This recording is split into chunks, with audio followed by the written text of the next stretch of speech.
Welcoming to Rage Against the Mainstream podcast for the first time, our new friend Eric from Nearly Spent. How you doing today, man? I'm doing good, man. How about you? I can't complain. I feel like we just kind of did this thing, like the Right. how are you thing, but like for formality purposes, we kind of have to do it this way, at least so everyone is in the loop now, all of the beautiful listeners out there. So, you are the vocalist for the pop punk band Nearly Spent. You guys recently just signed with Affiant Records. Congratulations on that. Thank you. When did Keep It Calm and Find Your Composure actually release, or is it still like a pre-order type thing, or is it actually out? The album's out already. We released it, I believe it was November 20th, 2020. Oh, okay. Yeah. We're currently working on our next EP. Awesome. All right, so let's start here at the beginning. Who are you and what do you do? I'm Eric. I'm the singer and I'm also the founder of the band. Now, from listening to your guys' music, I feel like there's like a metal influence in there. Like it's not just like straight up pop punk. Like you guys weren't like, I want to play Blink-182 covers, and then you made a band. Like it feels like there's like a lot of different elements to Nearly Spent that like creates that sound. Yeah. So like you could tell like there's like a couple songs with breakdowns, but not only that, but we got kind of like, I would say like kind of metalcore-ish guitar solos. And Ryan, the guitarist, he's really big on like Avenged Sevenfold and whatnot. And I was originally a metal vocalist in a band. Okay. Now what kind of metal are we talking here? Well, I was in a progressive metal kind of gent band. Okay. Back when I was like 17 to like 18. Nice. So what prompted the switch to pop punk? It was just the scene was like, it kind of died, but then it like came back, but it was really like super heavy, like down tempo music, and it was just hard to find, guitarists and drummers of that genre because there's people there, but they're all taken by like these big bands that I know, and they're really fucking good. Yeah. They all got like multiple bands that they're in already, so it was just like impossible to get back into metal. So I just got on Bandmix and I was like, "Yo, anybody want to do pop punk?" And that's how it all happened. So when you said you were in a metal band, was it more like clean type singing, like / screaming, or was it like just straight screaming? So back then, I couldn't sing to save my life. It was all screams and whatnot. So when did you come to the conclusion that you're able to sing, or did you take like vocal lessons, or was that just like you just kept working at it and eventually it just happened? Yeah, dude, like I was really bad, so I just practiced in my car like every day after work, just listening to Real Friends and State Champs until like I started like building like basically like, conditioning my vocals to be similar to them. Yeah, and like kind of like doing like the tone matching and stuff like that, and like just get the all around feel. No, that's cool. It's funny, with all the people I've had on the show and everything, there's no one that ever had that kind of story where it's like, I worked at it. Like it was something I wasn't able to do, and now I am. Yeah, for real. So how did the band form? So it was originally like a little side project of mine. It was like kind of like gonna be like an acoustic thing.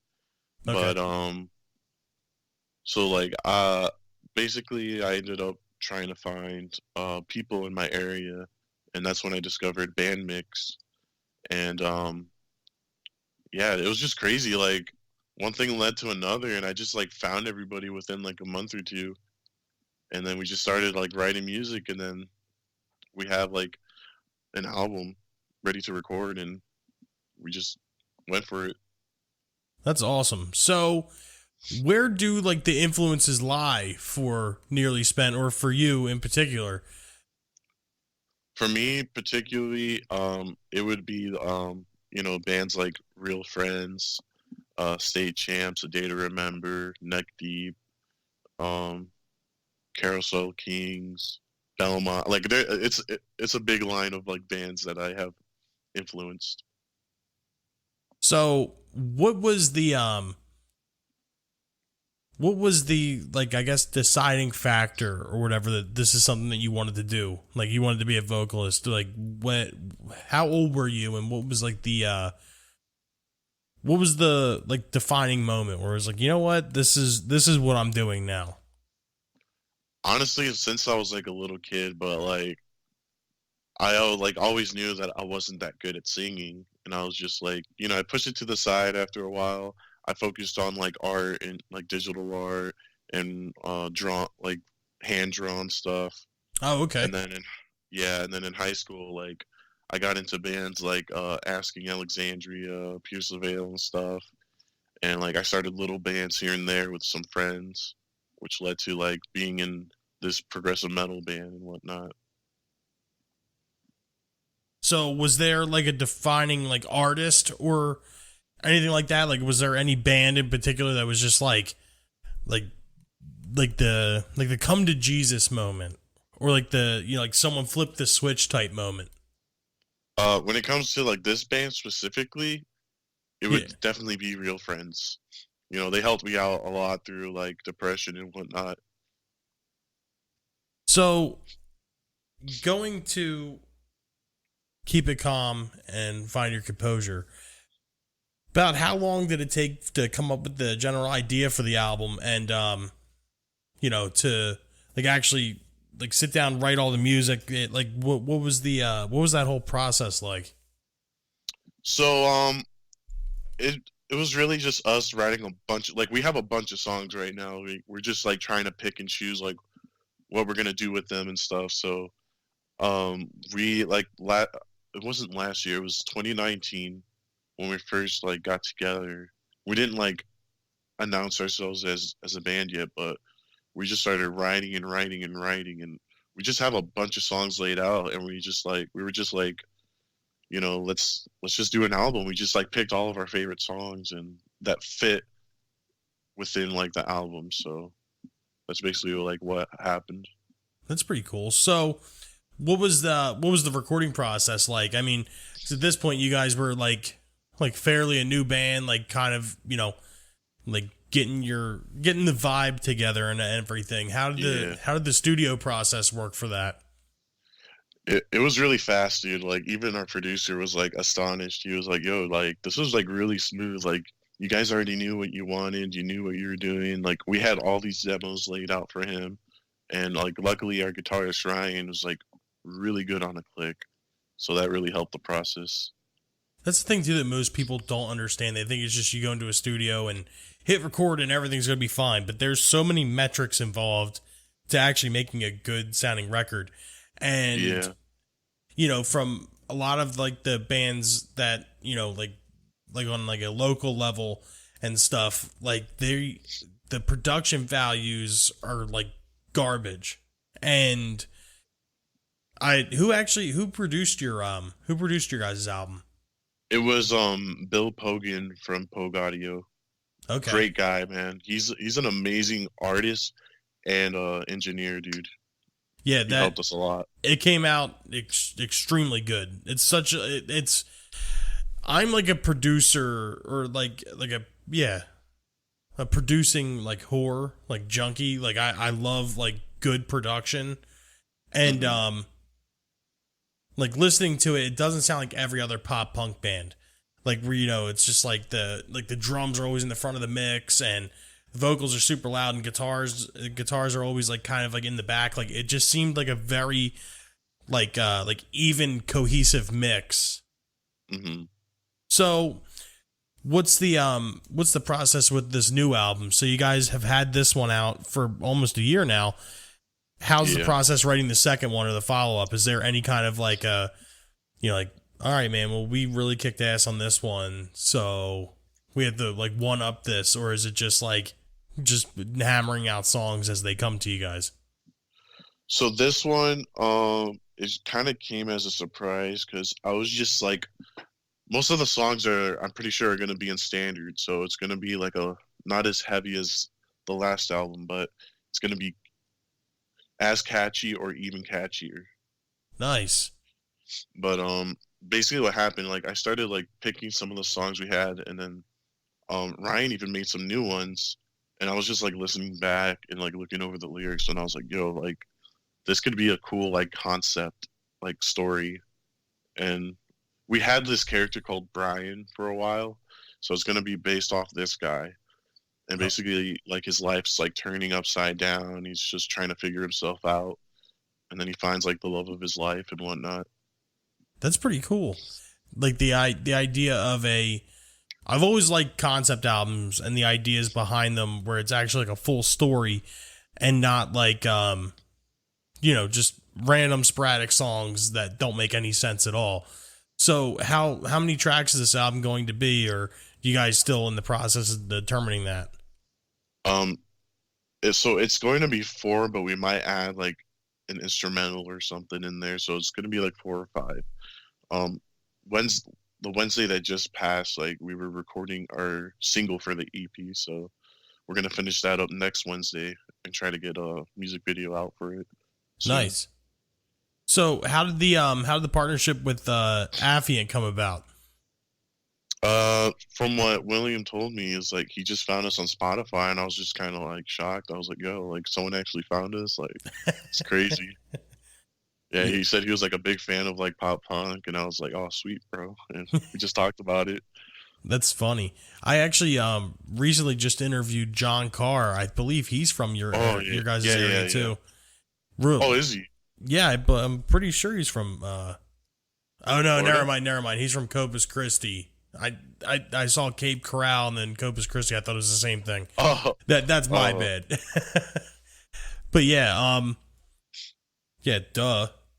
But anyways, so how's the local scene down there in Cape Coral? Like with like is it primarily pop punk, or is it's unfortunately it's a lot of like really heavy beat down, like heavy music. It's kind of hard to play shows in our area, so we mainly go to the East Coast actually, and that's where all the punk scene is. And every time we play there, it's like a huge crowd. People go nuts.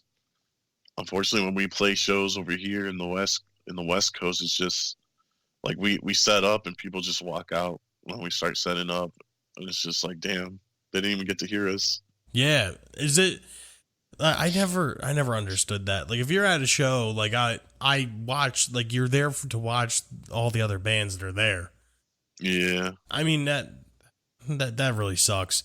But I mean, is that why you guys kind of implement like the breakdowns, like the metalcore type solos and stuff like that in your music, or was that just like a second like afterthought or whatever? So yeah, that is one of the reasons. Like we wanted to get some heavy songs in there because we knew like most of the bands that we like played with were like really heavy, so we had to get something in there. So we even got like Kyle Medina from Body Snatchers, which is they're from Southwest Florida also. Okay. So we got him to feature in a song, and that was pretty gnarly. So with this new album, are you guys like staying in like the same realm that you are, or is there anything you guys are venturing into more? Is it going to be heavier? Like what's the music or the direction of the band going in with this new album? So it's like I said, it's going to be in like standard, so it's not going to be really heavy, but it's going to be a lot more catchier, a lot more poppy, but it's still going to be pop punk. Like it's going to be like more of like, like old school pop punk with a mix of like the new school pop punk where there's like, like hip hop influence and whatnot. Oh yeah. Like what's that one band I've been listening to? Water Park, like that band. Okay, it's funny. I heard about them not too awful long ago. Yeah, surprisingly, I wasn't a huge fan of them, but they released this new album, and like all their songs are like super catchy, and it's so good. See, that's one of the cool things about like pop punk, where like in most genres, like you're almost like selling out, or there's like a stigma around like having like a catchy song with like a good melody, and it's just like okay, yeah, sure, I'm selling out because I'm making a catchy song. Where in pop punk, like it's almost like what that genre like thrives off of Yeah, is having like catchy music. really nice hooks. Yeah, Yeah, exactly. Like you need to have like the melody, you need to have catchy hooks. Like it just needs to be there. And it's I've always kind of liked that about pop punk, to where, like it's like unapologetically catchy. yeah. So Luckily, our sound is still gonna have that nearly spent vibe to it, so it's not like we're gonna like be like sellouts or anything. Like you're still gonna be like, oh, that's nearly spent when you hear that. nice. So I guess going into like the recording process and stuff, what do you guys enjoy doing more? Being in the studio, or going out and like playing shows and interacting with the crowds? I mean, I know with last year and everything was kind of like put on hold, but Yeah. and that's the other thing that kind of really sucks about what happened, everything that's going on. Yeah, I mean, even now, but yeah, what did you guys like doing more, playing shows or being in the studio writing new music? So that's kind of tough because I like both. Like I like them both equally, but I do love like creating new bangers and seeing how much they change throughout the production. But I also like going out and having a blast, seeing people enjoy our music and whatnot. Because see, that's the thing too, like being in the studio, like, and especially having like a producer there, like their main purpose is to think of things that you didn't think of, and like Yeah, harmonies and like these little like parts that normally wouldn't make any sense unless they're like very low in a mix that make other things pop. Like the whole yeah, idea of recording has always kind of intrigued me, but playing shows is I say it all the time. It's a feeling like no other. yeah, for sure. So where have you guys, or where's like a dream spot where you guys want to play? Or like where haven't you played yet that you really wanted to? Honestly, probably in Orlando. That's where the pop punk scene is thriving. I know there's Soundbar up there and some other places. Like we definitely want to get up to the point where we start playing with all the bands up there because they're really good. Now, how far are you guys outside of Orlando? Because I know Florida's a pretty big state. It's about 4 hours from where we live. Jesus. Wow. Yeah, but Yeah, I mean, that's a we're hike. willing to drive anywhere. To be honest, even Georgia if we could Yeah, I play mean, shows. yeah, that's just wild. And so you guys have basically just stayed within like the southwestern Florida area. Well, the East Coast more. Oh, okay. Yeah, that's right. Yeah, The East Coast has a better scene, and not super beat down, genty music that the yeah. kids love nowadays. I mean, I love it, but like that's not who we are. So, Yeah, exactly. That's funny. What's one of the coolest shows you guys have played so far? that would probably have to be "Kill Your Idol" in Miami Beach, Florida. Oh, that had to be cool. Yeah, it was awesome, bro. Like, it was late at night. Like, it was like an open bar thing. People could just come in and watch, and we just had like a full crowd of people. And even like after like we were done with our set, there was a bunch of people outside, and they were just like cheering us, like, "Yo, that was sick, man! Holy shit!" I was like, "Oh, thanks, bro." Like it was crazy. And there's even people like just walking naked, around, Miami Beach, and we were just like, "Yo, this is pretty crazy." Yeah, man, that had to be awesome. Yeah, for sure. So, let's see here. All right, here's a good one. If you guys had a chance to build your like your own personal dream tour, like you guys could headline or open or middle slot, whatever you want, who would be some of the bands that you would choose to be on a tour with? Oof. Let's see. For sure, Real Friends. Like that's my all-time favorite band. I would say Chunk No Captain Chunk, Magnolia Park, um, State Champs, and maybe like Belmont. I feel like all those would be sick. All those bands. Yeah, that would be awesome. So, is there any plans on you guys coming up, like coming up out of Florida at all, or is that just like as as shows start popping up, like you'll jump on them? Basically, yeah. We would like to get like a booking agent and like just start hopping on other band tours. That's like really ideal for us. Well, hopefully with the partnership with Affiant Records, they're able to help you out a little bit with that. Like I know William's a good guy, and he knows a lot of people. So there's who knows? The future seems very bright. Oh yeah, definitely. So the last thing I have here is not a question at all. It's a chance to plug yourself. You can shamelessly, unshamelessly. Where can people find you on social media? What's next for the band? This is your time to tell everybody, all the beautiful listeners here, where can they find you? All right, so all of our social media is at Nearly Spent. We got TikTok, Twitter, Instagram, Facebook.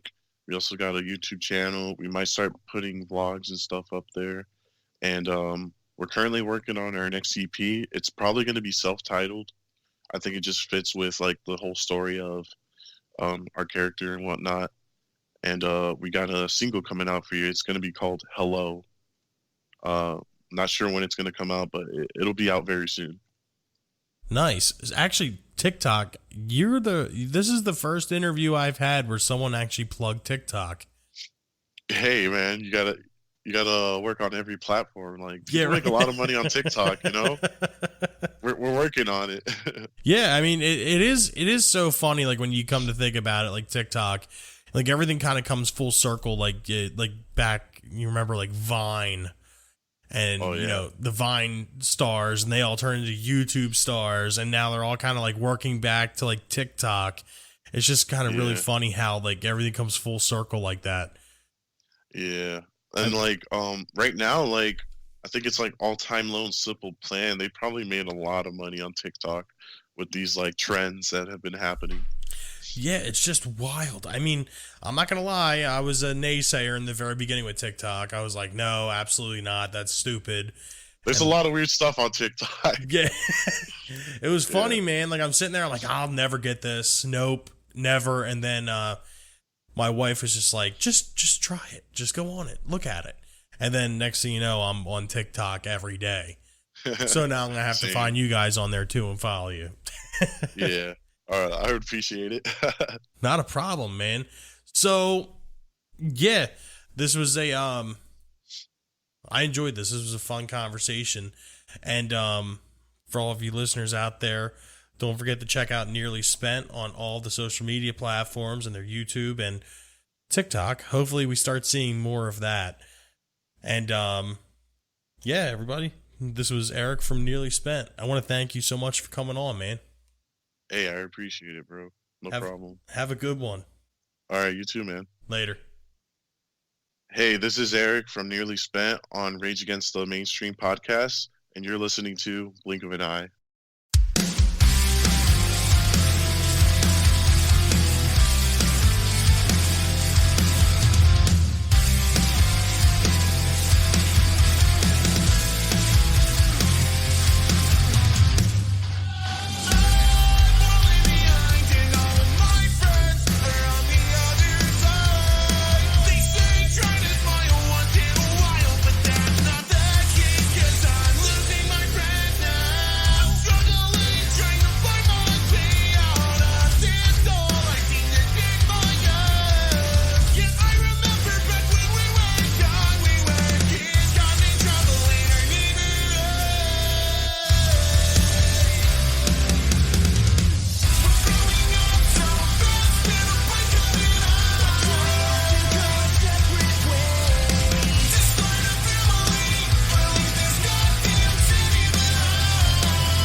Calderon.